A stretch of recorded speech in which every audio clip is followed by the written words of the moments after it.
Profit कमाने का मतलब है लोगों की ज़िंदगी मुश्किल बना देना कि रिस्पेक्ट, लॉयल्टी और ह्यूमैनिटी जैसी चीज़ें बिज़नेस में कोई वैल्यू ऐड नहीं करती हैं। इंसान को खोकर या उसका शोषण करके कमाया गया मुनाफ़ा किसी भी संगठन की सबसे बड़ी हार है। हमें सोचना होगा कि जो विकास हम इंसानों की सहूलियत के लिए कर रहे हैं, उसे करने के लिए कहीं हम इंसानियत का गला तो नहीं घोट रहे। नमस्कार। कहते हैं लीडरशिप का मतलब सिर्फ काम करवाना नहीं बल्कि लोगों का साथ लेकर लोगों के लिए काम करना है। आज की कॉर्पोरेट दुनिया में जहां प्रॉफिट को ही सक्सेस माना जाता है, वहां एक ऐसा भी नाम था जिसने दुनिया को एक अलग रास्ता दिखाया। मैं बात कर रहा हूं रतन टाटा की।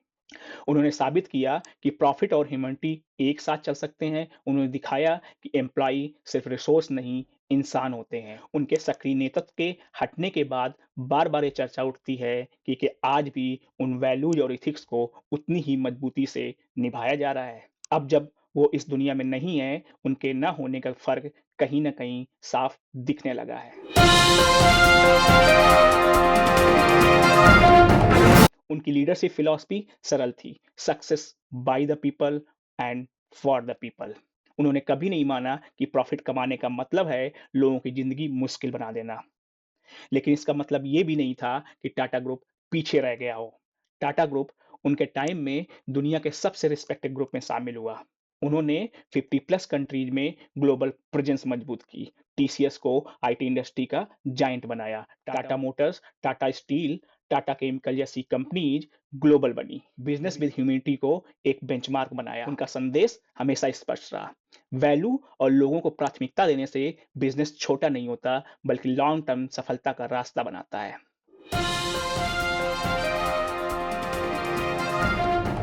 भारत ही नहीं, दुनिया में जो लोग बड़ी-बड़ी कंपनीज के मालिक हैं या लीडरशिप पोजीशन पर बैठे हैं, शायद अधिकांश लोगों में रतन टाटा जैसा विजन और एम्पैथी नहीं है। एम्पैथी को वीकनेस मान लिया जाता है, ह्यूमैनिटी को टाइम वेस्ट कहा जाता है और सक्सेस और प्रॉफिट को सिर्फ नंबर गेम बना दिया गया है।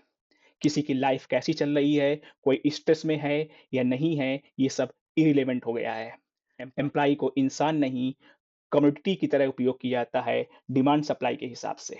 लेकिन सवाल ये है, अगर रतन टाटा ने ये बैलेंस कर लिया तो बाकी लोग क्यों नहीं कर सकते? क्या उनके पास स्किल्स नहीं है? क्या उनका विजन छोटा है या फिर उनको लगता है कि रिस्पेक्ट, लॉयल्टी और ह्यूमैनिटी जैसी चीजें बिजनेस में कोई वैल्यू ऐड नहीं करती हैं? शायद इसीलिए बिजनेस में सफल तो बहुत होते हैं, लेकिन महान इंसान बनने के लिए सोच बड़ी होनी चाहिए, जो कि नंबर गेम से बहुत आगे की बात है।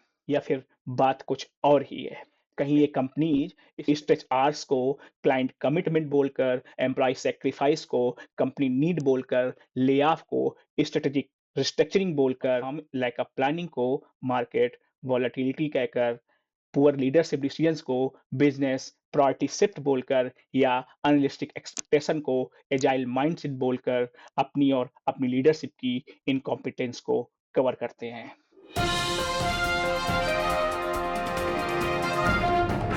टाटा कंसल्टेंसी सर्विस इसका सबसे बड़ा एग्जाम्पल है।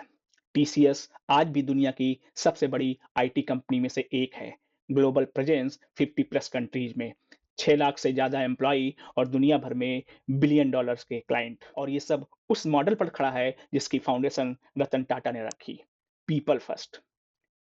उनके टाइम पर टीसीएस केवल एक कंपनी नहीं, एक कल्चर बनी, एक ऐसी जगह जहां एम्प्लॉई सिर्फ हेड काउंट नहीं, परिवार के सदस्य जैसे थे।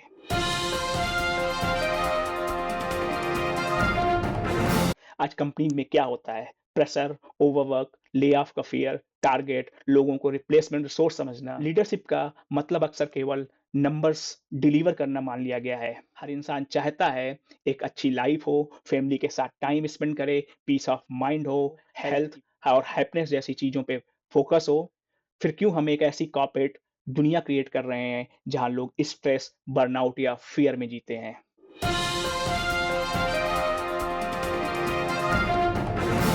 कॉर्पोरेट वर्ल्ड का स्ट्रक्चर फिक्स नहीं है, इसे बदला जा सकता है। एक प्रूवन मॉडल है जो रतन टाटा ने कुछ हद तक करके दिखाया। एक्सीलेंट बिजनेस रिजल्ट्स भी हो सकते हैं, व्यापार भी बढ़ सकता है और लोग खुश और सुरक्षित भी रह सकते हैं। आज हमें रतन टाटा को सिर्फ़ एक सफल उद्योगपति के रूप में नहीं, बल्कि एक ऐसे महान लीडर के रूप में याद करना चाहिए, जिसने दिखाया है कि मुनाफ़ा कमाना गलत नहीं, लेकिन इंसान को खोकर या उसका शोषण करके कमाया गया मुनाफ़ा किसी भी संगठन की सबसे बड़ी हार है। रतन टाटा ने दुनिया को स्पष्ट और नैतिक रास्ता दिखाया था। अब यह हम पर है, क्या उस सतत और मानवीय सफलता के रास्ते पर चलना चाहते हैं या नहीं? हमें